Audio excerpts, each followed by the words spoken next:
네, 안녕하세요. 오늘도 자율주행에 의해 수업 함께 하고 있는 호수대학교 기술경영전문대학원의 정희훈 교수입니다. 지난 시간에는 저희가 소프트웨어와 컴퓨팅 플랫폼에 대해서 공부해보는 시간을 가졌습니다. 이번 차시부터는 바로 계속해서 또 자율주행의 또 다른 플랫폼에 대해서 학습해보는 시간을 가져보도록 하겠습니다.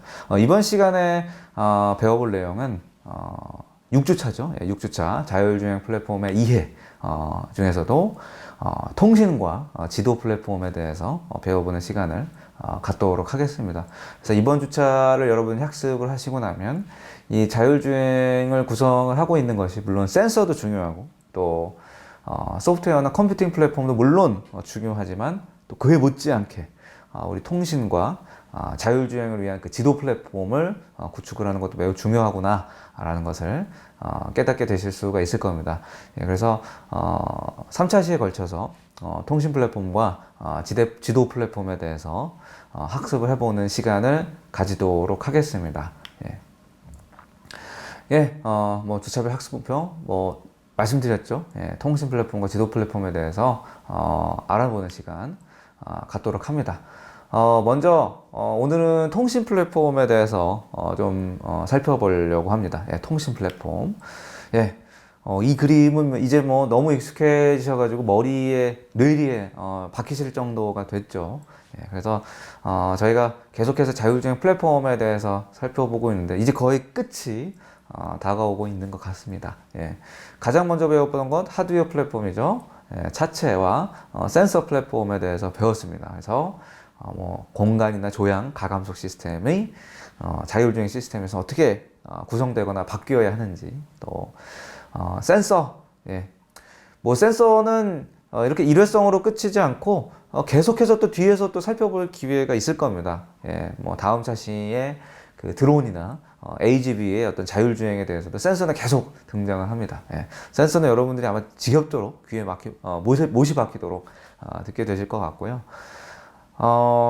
그리고 이제 지난 시간에 배웠던 게 바로 여기 보시는 바와 같이 이제 그 소프트웨어와 컴퓨팅 플랫폼이 되겠죠. 그래서 인지와 어떤 판단이라는 그 자율주행의 두 가지 요소 기술을 구현을 하기 위해서 이 소프트웨어 플랫폼과 컴퓨팅 플랫폼이 어떻게 이루어지는지에 대해서 배워보는 시간을 가지셨을 겁니다.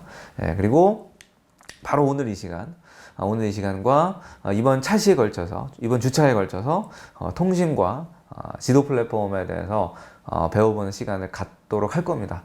특히 이제 그 통신 플랫폼은 인지 보강이라고 돼 있어요. 인지 보강이라고 했는데 왜 인지에 대해서 보강한다는 표현을 썼을까? 라는 부분 한번 또 눈여겨 봐주시고요. 그리고 통신 플랫폼을 통해서 어떻게 또 상황을 제어하는가?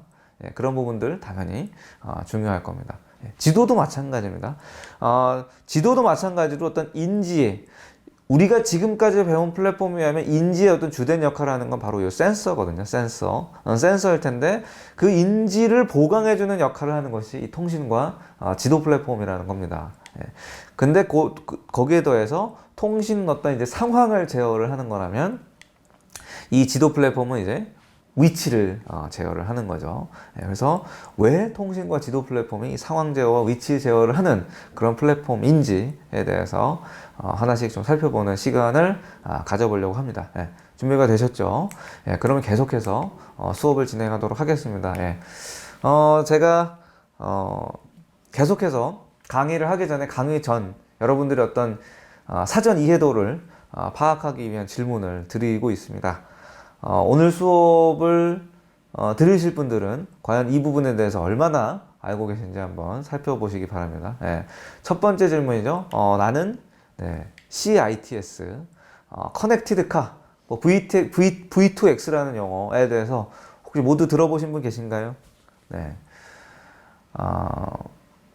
아마 대부분 생소하시지 않을까 생각이 됩니다. 오늘 하나하나 살펴보는 시간을 갖도록 할 거고요. 나는 위 용어 간 개념의 차이를 알고 있다. 물론 이것은 두 번째 질문의 전제는 이 첫 번째 질문에 등장하는 이 CITS나 Connected Car나 이 V2X라는 용어를 모두 들어보셨다는 전제 하에 사실은 대답을 할 수 있는 그런 질문이겠죠.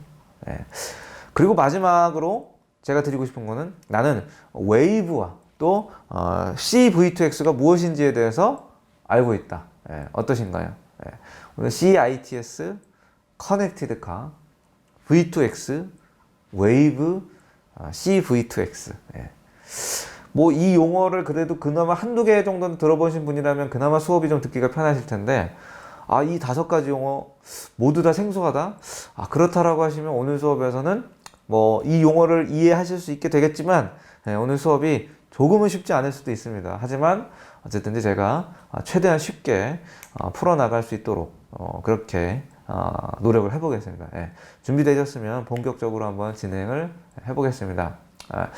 지금 보시는 이 페이지, 테스트베드에서의 첫 자율협력 주행이라고 되어 있군요. 제가 먼저 그 통신 플랫폼을 설명하기 전에 요 페이지를 한번 소개를 드릴 필요가 있을 것 같은데요. 일단은 지금 여기 보시면 먼저 사진이 눈에 띕니다. 자율주행차 실험도시라고 되어 있어요. 자율주행차 실험도시라고 되어 있고요. 이름이 뭐라고 되어 있나요? KCT라고 되어 있죠. KCT. KCT라고 하는 우리나라의 그 자율주행 테스트베드이고요. 경기도 화성시에 위치해 있습니다.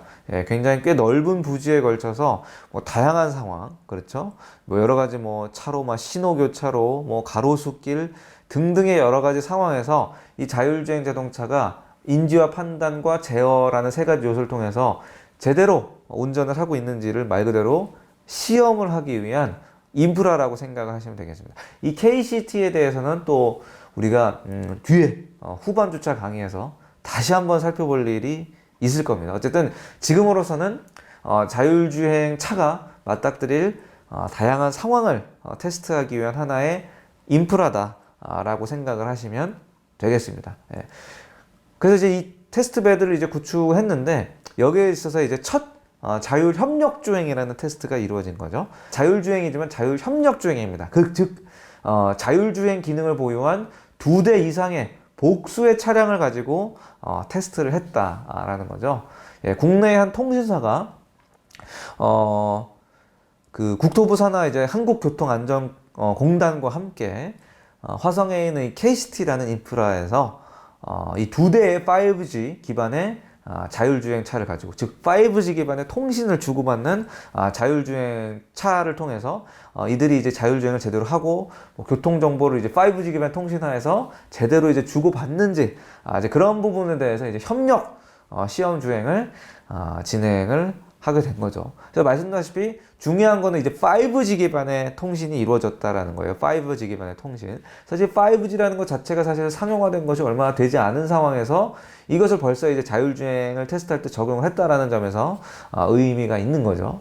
그리고 이제 뒤에서 배우시게 되겠지만 자율주행을 위한 어떤 정밀 지도 맵, 그 다음에 이 딥러닝 기반의 어떤 판단 기술이 서로 섞여가지고 제대로 이들이 이 2대의 차량이 서로 통신을 하고 있는지, 또 이 2대의 차량이 또 서로 통신을 하면서도 신호등이라든지 이런 관제센터와 서로 교통 상황을 잘 주고받는지, 이런 부분들을 이제 약 한 그 2km의 이런 트랙을 통해서 테스트를 하는 그런 사례가 하나 있었습니다. 그래서 이제 다음 페이지를 보시면 정확히 어떤 내용들을 이제 테스트를 했는지 알 수가 있는 거죠. 그래서 이제 첫 번째로 이제 테스트를 한 것은 바로 요 사각지대에 있어서 보행자를 제대로 이제 보느냐, 감지를 하느냐라는 걸 이제 테스트를 하는 겁니다.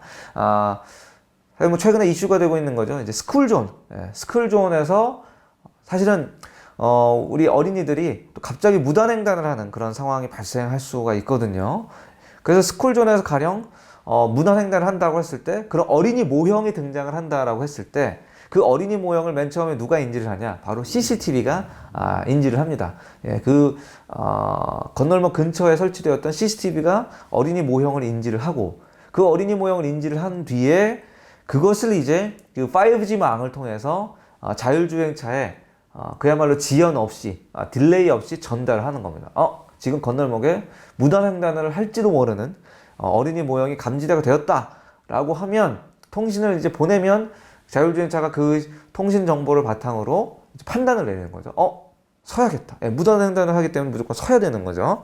예, 급정거로 사고를 피하는 장면을 또 제대로 연출을 하는가, 이제 그런 부분들.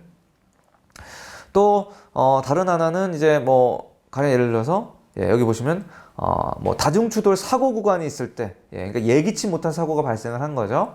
그때 이제 경로를 제대로 변경을 하는가라는 부분들입니다. 그래서 이제 이 두 개의 자율주행차가 이 교통사고 구간이라든지 공사 구간을 발견을 합니다. 그랬을 때 이제 어떻게 두 대의 차량이 움직이는가 봤을 때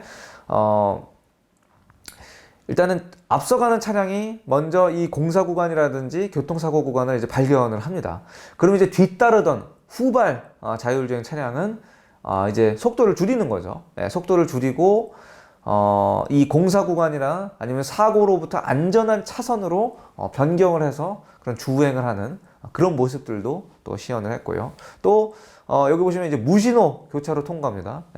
그래서 말 그대로 신호등이 없는 교차로예요. 신호등이 있다라고 한다면 이 신호등과 어떤 자율주행 차량이 통신을 주고받으면서 지금 이 신호등이 어떤 상태구나, 빨간불이구나, 녹색불이구나를 알 수 있겠지만, 그렇게 통신을 주고받고 신호를 파악할 수 있는 신호등 자체가 없다라는 거예요. 그랬을 때는 이 두 차량이 서로 그리고 또 관제센터와 이제 교신을 합니다. 그러면서 신호등이 없기 때문에 임의로 이제 그들 사이에서, 두 대의 차량 사이에서 이제 어떤 통행의 우선순위를 이제 결정을 하고 제어를 하는 이제 그런 모습들을 보여주는 거죠. 그래서 이제 이런 테스트베드의 어떤 첫 자율협력 주행을 통해서 이 두 대의 5G 기반의 자율주행 차가 이 5G 통신망을 활용을 해서 가령 이 탑승자가 보이지 않는 위험까지, 그러니까 사전에 뭐 사각지대든 아니면 거리가 멀어서 사전에 파악하기 어려운 곳이든 그런 사전의 위험을 미리 인지를 하고 그걸 이제 잘 적절하게 통신을 통해서 대응을 하는가, 판단을 잘 내리는가. 그래서 그런 것들이 이제 테스트가 될 것 같고요. 그리고 이날 시연에서 기본적으로 이 자율주행 차량을 이제 5G 네트워크를 활용을 해서 계속해서 이제 관제센터하고 통신을 하고 또 이제 다른 자율주행차 서로 간에 또 통신을 하고 이제 그런 모습들을 통해서 굉장히 뛰어난 판단으로 어떤 사고 위험을 최소화하고 안전성을 높이는 이제 그런 모습들을 보여주는 거죠. 그리고 이제 어떤 통신에 대한 또 해킹에 대한 사실 우려도 있을 수가 있거든요. 통신에 대한 해킹의 우려도 있을 수가 있는데 이제 그런 부분들에 대해서는 이제 통신을 통해서 주고받는 이제 기술 정보 자체를 이제 양자 기반으로 모두 다 암호화해서 결국은 어떤 보안성도 높이는 이제 그런 부분들도 모두 다 입증이 된 거죠. 그래서 어쨌든 이런 5G 기반의 통신을 통해서 얼마든지 자율주행이 이루어지고 있다라는 거를 보여줄 수 있었던 하나의 사례가 될 수가 있을 것 같고요. 방금 보신 거는 이제 테스트베드, 화성이라는 테스트베드에서 이제 첫 자율협력 주행이 되겠고요. 지금 보시는 것은 이제 일반 도로죠.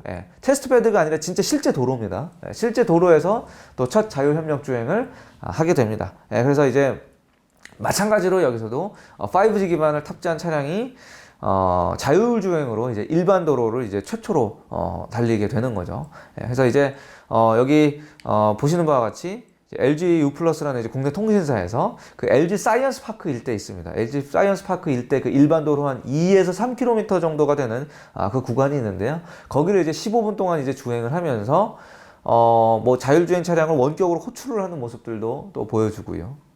여기서도 마찬가지로 아까와 비슷하게 어떤 무단횡단을 하는 보행자를 잘 감지를 할 수 있느냐.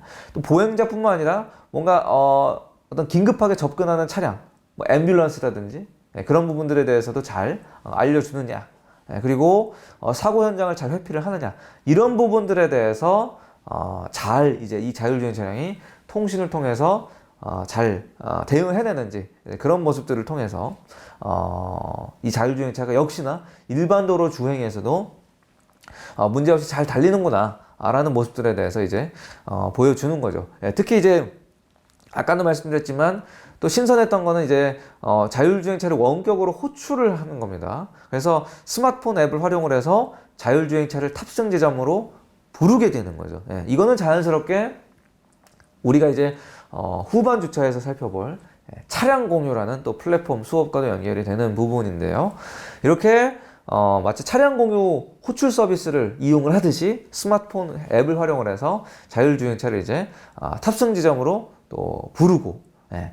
그리고 어떤 사각지대라든지 어떤 장애물이 발생하는 어떤 예상치 못한 상황이 발생했을 때 또 이 차가 스스로 판단을 해서 주행 속도를 좀 줄이고, 예. 이런 부분들을 통해서 굉장히 좀 편리하고 안전한 자율주행이 가능하다라는 걸 보여준 그런 사례들이 될 수가 있다라고 하겠습니다. 이렇게 여러분들 방금처럼 뭐 테스트베드나 일반 도로에서의 어떤 자율 협력 주행을 테스트를 하는 모습을 보실 수가 있었는데요. 이처럼 자율주행을 구현을 하기 위해서는 센서 등의 하드웨어 플랫폼이나 소프트웨어 플랫폼뿐만 아니라 이런 통신 플랫폼도 굉장히 중요합니다. 예. 그래서 실제로 지금 보시는 그 페이지와 같이 어떤 우리가 5G 기반의 통신을 활용을 해서 실제로 이제 자율주행을 하게 되면 굉장히 여러 가지 형태의 통신을 하게 됩니다. 그래서 가령 여기 보면 우리가 이제 가장 먼저 보이는 게 뭔가요? 여기 보시면 이제 vehicle to vehicle이라고 하는, 예. 이건 뭔가요? V2V라고 하는 건데 차량과 차량 사이에서 무선으로 어떤 무선 통신을 활용해서 정보를 주고받는 기술을 우리는 그 V2V라고 합니다. 예. 그래서 뭐 이동 중이든 아니면 뭐 멈춰 있든지 간에 이런 차량들 간에 어떤 신호를 주고받으면서 데이터를 또 주고받겠죠. 예. 데이터를 주고받는 그런 무선 통신 기술을 우리가 V2V라고 이야기를 하고 있는데요. 어떤 일정 범위에 있는 그 자동차들이 이 무선 통신을 통해서 어떤 그 각 차량의 어떤 위치가 있겠죠. 예. 위치 정보라든지 각 차량의 어떤 속도에 대한 정보들과 같은 이런 기본 정보에 더해서 어떤 주변의 어떤 교통 상황에 대한 정보까지 서로 이제 공유를 하는 겁니다. 그래서 뭔가 어떤 갑작스러운 교통사고가 발생하더라도 이를 예방할 수 있는. 그래서 아까 앞서 이제 그 테스트베드에서 자율협력 주행을 하더라도 갑작스러운 공사 구간이 발생했을 때 앞차가 뒷차에 알리는 거죠. 그랬을 때 뒷차가 그럼 미리미리 좀 안전한 차로로 차선을 바꾸거나 속도를 낮추는 그런 모습을 말씀을 드렸지 않습니까? 그런 것들이 다 V2V라는 통신이 되는 거죠. 그래서 일종의 교통사고의 예방을 하고 안전성을 높이기 위한 그런 기술이다라고 보시면 될 것 같고요. 또 여기 보시면 이제 vehicle to network가 있네요. vehicle to network. 그러니까 차량과 역시 어떤 모바일 기기나 네트워크 간에 또 무선으로 주고받는 그런 기술을 또 이야기를 합니다. 그 외에도 또 뭐가 있나요? vehicle to pedestrian. 보행자와 또 차량 간의 통신이죠. 보행자 정보 굉장히 중요하죠. 아까 테스트베드에서 실험을 했던 것처럼 갑작스럽게 어린이 보호구역에서 어린이가 무단 횡단을 하려고 갑자기 뛰쳐나왔거나 이런 상황들을 파악을 하기 위해서는 당연히 이 차량과 또 보행자 간의 또 통신을 주고받는 것이 또 굉장히 중요할 겁니다. 혹은 또 보행자와 또 CCTV 간의 통신을 주고받는 것도 또 굉장히 또 중요한 부분일 수가 있을 것 같고요. 그리고 또 여기 좀 조그맣게 나왔지만 vehicle to infrastructure입니다. vehicle to infrastructure가 되는 거죠. 그래서 말 그대로 어떤 차량과 어떤 주변 도로 인프라 간에 무선으로 정보를 주고받는 그런 기술을 의미를 합니다. 그래서 이제 V2I라는 것은 가령 차량 내에 설치되어 있던 이제 통신 단말기가 있으면 그 통신 단말기와 서로 정보를 이제 교환을 하는 그런 일종의 어떤 기지국 같은 것들을 이제 도로 곳곳에 설치를 하게 되는 거죠.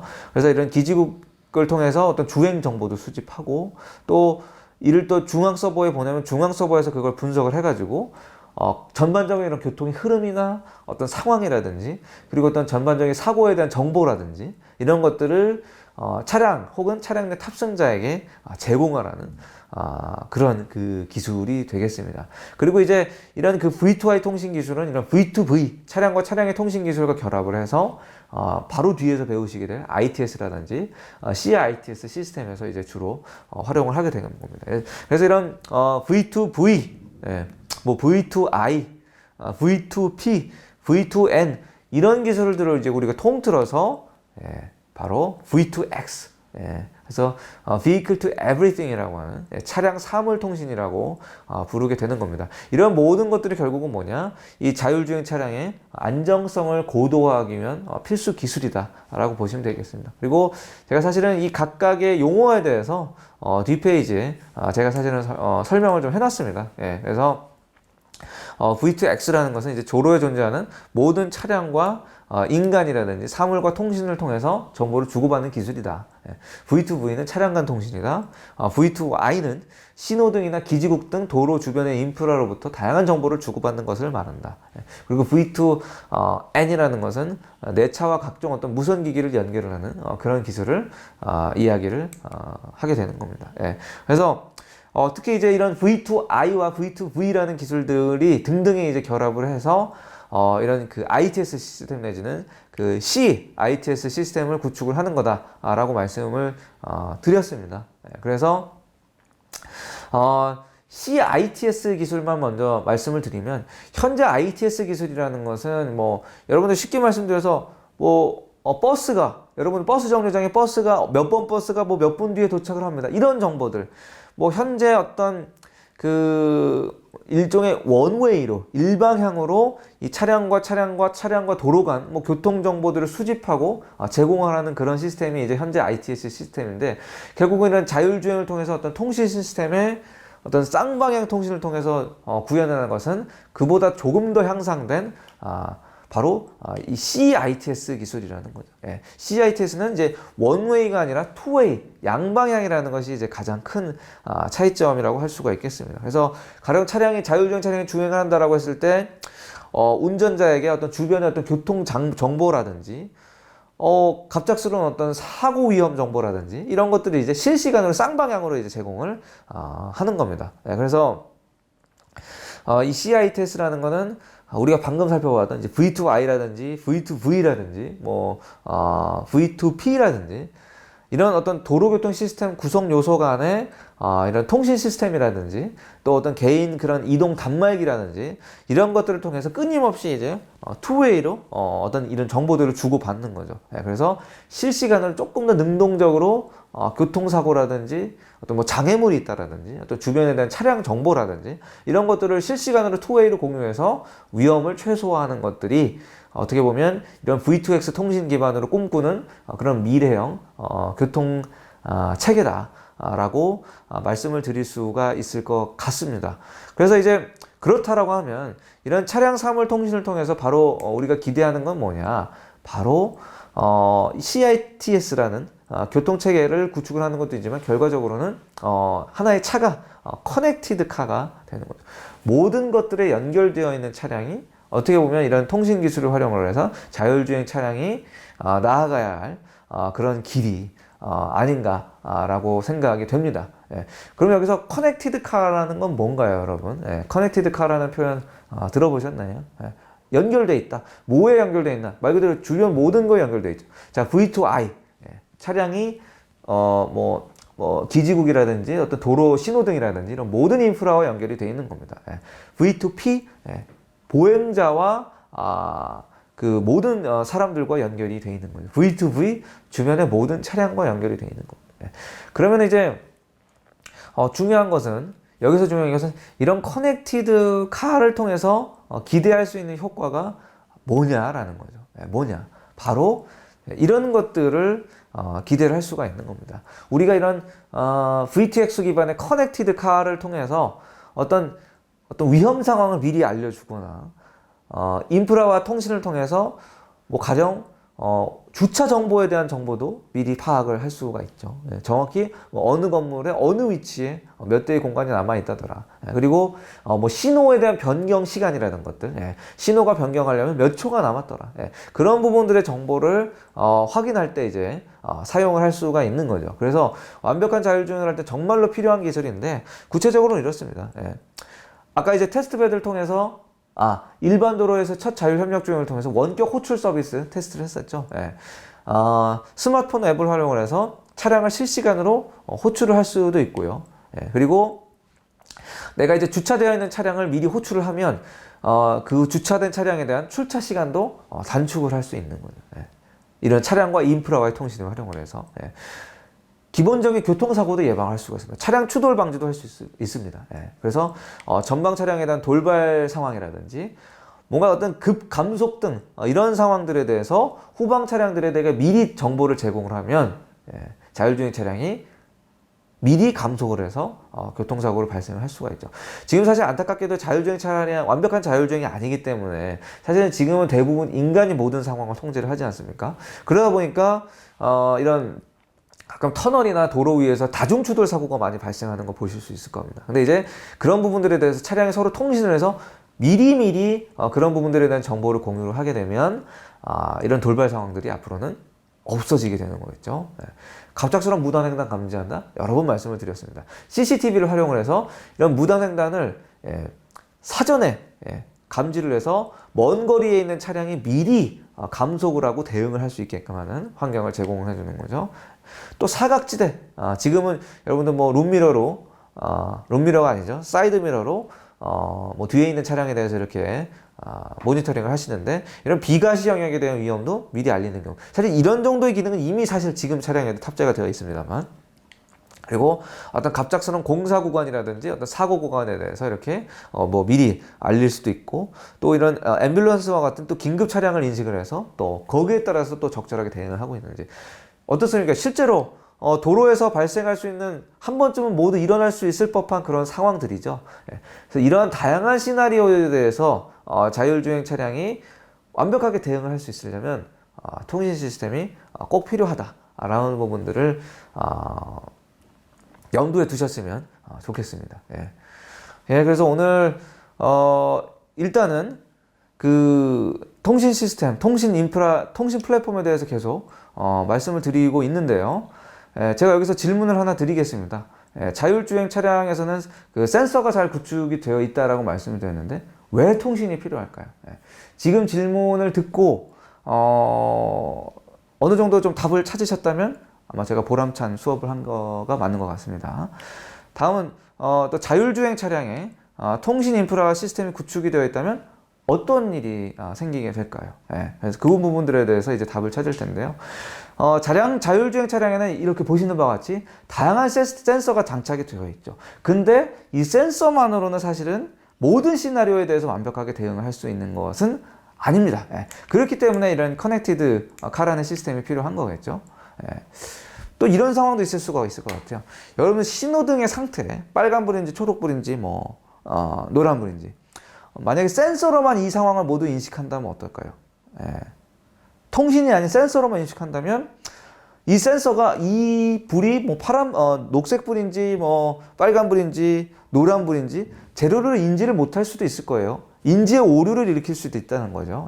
충분한 학습을 했다라고 하더라도 뭐 가령 신호등에 먼지가 껴서 그 색깔이 제대로 안 보인다면, 노란불이 노란불인지 제대로 인지를 못한다면, 그러면 신호등이 바뀐 상황에 대해서 센서만 가지고는 정확히 대응을 하기가 어려울 거예요. 그래서 도로상의 그런 모든 신호등 정보를 센서만은 인식하기는 어렵다. 실제로 이제 구글에서는 도로상의 모든 정보를 그렇기 때문에 사전에 막 입력을 해놓기도 합니다. 어느 위치에는 뭐 어떤 모양의 신호등이 있고, 뭐 어떤 색깔이 어떻게 배치가 되어 있고, 그런 부분들을 사전에 입력을 해서 설령 인식에 오류가 있더라도 기존에 이제 파악한 데이터베이스에 입력된 정보를 가지고 그거를 맞출 수가 있는 거죠.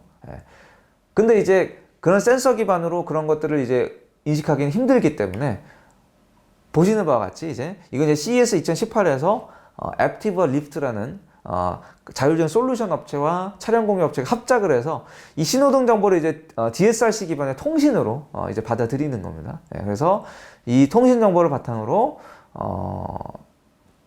이 신호등 상태를 통신으로 파악하면 단순히 센서 기반으로 어떤 색깔인지 맞추는 것보다는 더 정확하게 판단을 할 수 있다라는 말씀이 되는 겁니다. 그래서 이제 통신으로 이제 신호를 주고받을 경우에 이런 장점들이 있는 겁니다. 바로 카메라 센서의 제약에 따르는 방금 말씀드린 상황이죠. 뭐 가령 뭐 눈이 오거나 아니면 신호등에 먼지가 껴서 색깔이 안 보일 때는 센서만으로 신호등 상태를 파악할 수 없고, 그럼 자율주행 차량은 어떻게 대응해야 할지 모를 겁니다. 그리고 신호가 바뀔 때까지 통신을 하게 되면 잔여 시간을 파악을 할 수도 있고요. 신호등 정보를 바탕으로 최단 경로를 파악할 수도 있습니다. 신호등이 언제 어디서 어떤 신호등이 몇 초에 바뀐다라는 걸 파악할 수 있다면 여러 가지 경로 중에서 신호등의 타이밍과 잘 맞아 떨어지는 상황을 잘 캐치해서 최단 경로를 인지를 할 수도 있는 거예요. 그러다 보면 결과적으로는 차량의 연비 향상에도 도움을 주게 될 겁니다. 근데 이제 문제는 이제 해킹에 대한 문제죠. 해킹이나 어떤 사이버 공격 등 이런 보안에 대한 문제들이 아무래도 이제 가장 우려가 되는 부분이라고 할 수가 있겠죠. 그 외에도 뭐 통신 끊김이라든지 정전 등의 안정성에 대한 문제들도 역시 우려가 될 겁니다. 그랬을 경우에는 센서를 통해서 자율주행을 작동을 시켜야겠죠. 그래서 그리고 또 아까처럼 교차로에 신호등이 없는 교차로라든지 이렇게 신호등이 꺼진 도로에 있을 때는 뭐 통신이 사실은 할 수가 없는 상황이기 때문에 결과적으로는 그겁니다. 센서만으로 자율주행을 하기도 어렵고 그렇다고 통신만으로 자율주행을 하기도 어렵다라는 거죠. 둘 다 필요하다라는 겁니다. 그래서 이번 시간에는 여러분들 통신 플랫폼 첫 번째 시간으로요. 통신 플랫폼이 왜 필요한지에 대한 내용을 주로 다뤘습니다. 그래서 안전한 자율주행을 위해서는 방금 말씀드린 대로 센서와 통신이 모두 중요하다. 어느 하나만 가지고는 안 된다라는 거예요. 그리고 통신으로 정보를 받을 경우에는 어쨌든 그럼에도 불구하고 정확한 정보 파악이라든지 최단 경로를 파악하고 어떤 연비를 절감하는 여러 가지 장점들을 기대를 할 수가 있습니다. 다만 어떤 해킹에 대한 문제, 보안에 대한 문제, 안정성에 대한 문제는 과제로 남아 있는 거죠. 그래서 계속해서 이제 통신 플랫폼에 대해서 다음 차시에 대해서 수업을 하도록 하겠고요. 이번 차시는 이걸로 마무리하도록 하겠습니다. 고생하셨습니다. 감사합니다.